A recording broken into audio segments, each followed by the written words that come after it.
করেছেন, আমাদের রাজ্যে 2018 সালে বিজেপি, আইপিএফটি এবং পরবর্তীকালে তাদের সাথে যুক্ত হয়েছে তিপ্রামথা। এই যে জোট সরকার, এই জোট সরকার মানুষের কাছে অনেক প্রতিশ্রুতি দিয়ে ক্ষমতায় এসেছিল। অনেক প্রতিশ্রুতি, মানুষের দুর্দশা লাঘব করবে, ঘরে ঘরে রোজগার দেবে, গরিব মানুষের সমস্ত সমস্যার সমাধান করে দেবে। কিন্তু আমরা লক্ষ্য করছি এই সরকার আসার পর মানুষের দুর্দশা দিন দিন দারুণভাবে বাড়ছে এবং ভয়ানক অবস্থা আপনারা লক্ষ্য করছেন। আমাদের রাজ্যের পরিবহন শ্রমিকদের সিএনজি গ্যাস, যেই গ্যাস দিয়ে আমাদের অটো শ্রমিকরা অটো চালায়, আমাদের মোটর শ্রমিকরা বিভিন্ন ধরনের যানবাহন চালায়, সেই সিএনজি গ্যাসের দাম 18 সালের পরে আজকে 24 সালে প্রায় কেজি প্রতি 20 টাকার বেশি বৃদ্ধি করেছে। অস্বাভাবিকভাবে দাম বাড়িয়ে দেওয়া হয়েছে।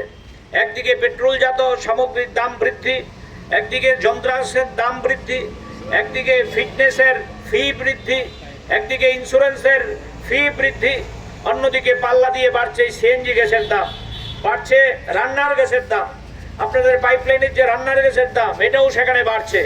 আমরা আজকে আমাদের রাজ্যের পরিবহন সেক্টরের যে যৌথ মঞ্চ, Tripura autorickshaw workers union, Tripura motor শ্রমিক ইউনিয়ন, ত্রিপুরা ই রিক্সা শ্রমিক ইউনিয়ন, টিআরটিসি কর্মী ইউনিয়ন, এই চারটি সংগঠনের যৌথ মঞ্চ আমাদের রাজ্যে all India route transport workers federation, সেই সংগঠনের আহ্বানে সিআইটিউর সহায়তায় আমরা আজকে টিএনজিসিএল এর যে ম্যানেজিং ডাইরেক্টর ওনার কাছে ডেপুটেশন দেওয়ার জন্য এসেছি।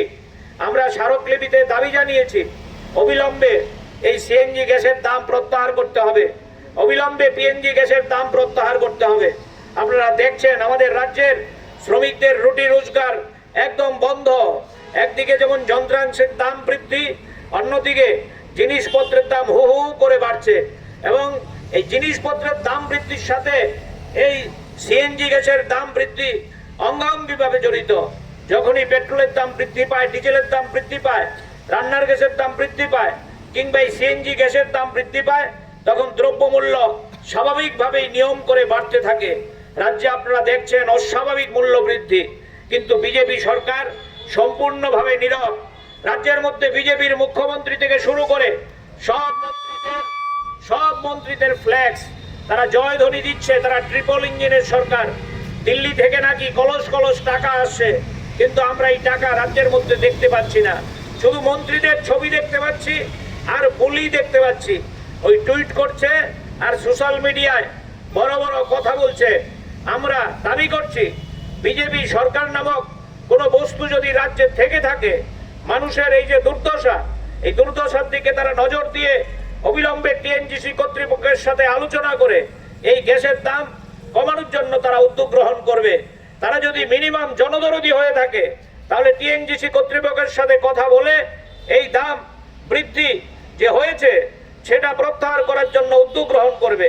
এই কারণেই আমরা শ্রমিকরা আজকে সম্পূর্ণভাবে প্রশাসনিক নিয়মবিধি মেনে এখানে বিক্ষোভে সামিল হয়েছি। এই বিক্ষোভ থেকে আমাদের 5 জনের প্রতিনিধি দল ম্যানেজিং ডাইরেক্টর কিংবা ওনার প্রতিনিধির সাথে সাক্ষাৎ করার জন্য যাবে। আমরা আপনাদের কাছে, আপনাদের মধ্য দিয়ে রাজ্যের টিএনজিসি কর্তৃপক্ষ এবং রাজ্যের বিজেপি সরকারের কাছে আবেদন করতে চাই, আপনারা যদি শ্রমিকের কল্যাণ চান, আপনারা যদি আমাদের রাজ্যের পরিবহন শ্রমিককে বাঁচতে দিতে চান, তাহলে অবিলম্বে আমাদের দাবি মেনে নিন। নতুবা এই শ্রমিকরা, আপনারা জানেন পরিবহন শ্রমিকরা যদি গাড়ি স্টিয়ারিং ছেড়ে দিয়ে রাস্তায় নামে, ভারতবর্ষ না গোটা পৃথিবীতে অনেক বড় আন্দোলন তৈরি হয়। আমাদের রাজ্যেও পরিবহন শ্রমিকদের এই ইতিহাস আছে। তারা যদি স্টিয়ারিং ছেড়ে রাস্তায় নামে তাহলে কিন্তু সরকারের গতি অচল হয়ে যাবে। তাই আমরা এই বিক্ষোভ সভা থেকে কর্তৃপক্ষের কাছে এবং সরকারের কাছে হুঁশিয়ারি দিতে চাই, অবিলম্বে তারা যাতে এই দাবি মেনে নেয়। নতুবা আমাদের রাজ্যের এই পরিবহন ক্ষেত্রের যারা শ্রমিকরা আছেন, সিআইটিউর নেতৃত্বে গোটা রাজ্যে আগামী দিনে জোরদার আন্দোলন তারা করবে। এই নিয়েই আমাদের আজকের বিক্ষোভ।